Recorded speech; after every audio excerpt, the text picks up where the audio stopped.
শেষ চিঠি। তৃষা একটা বড় কোম্পানির ম্যানেজার। বহু বছর ধরে মায়ের সঙ্গে দেখা নেই, ফোনে কেবল দরকারি কথা। এইভাবেই কেটে গেছে বহু সময়। একদিন একটা ফোন এলো, মা আর নেই। 5 বছর পর বাড়ি ফেরা। তৃষার চোখে যেন শৈশবের ছায়া। মা নেই, তবু তার উপস্থিতি সবখানে। ঘরে ঢুকে দেখে সবকিছু ঠিক আগের মতো। ঘরে এক কোণে একটা পুরনো ট্রাঙ্ক, তার ভেতর একটা খাম, লেখা তৃষার চোখ। তৃষা দেখে বুঝতে পারে এটা তার মায়ের চিঠি। সে চিঠিটা পড়ে।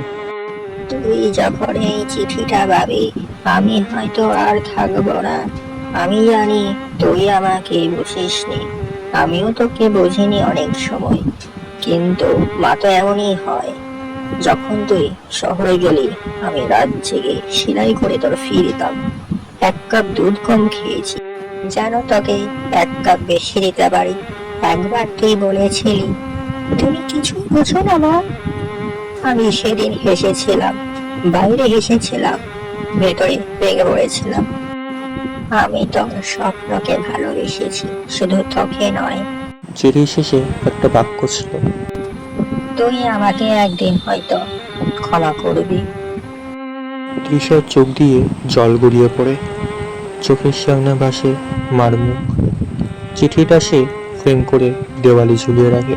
নিচে লেখা একটি বাক্য, তোমার মেয়েটা বুঝে গেছে মা।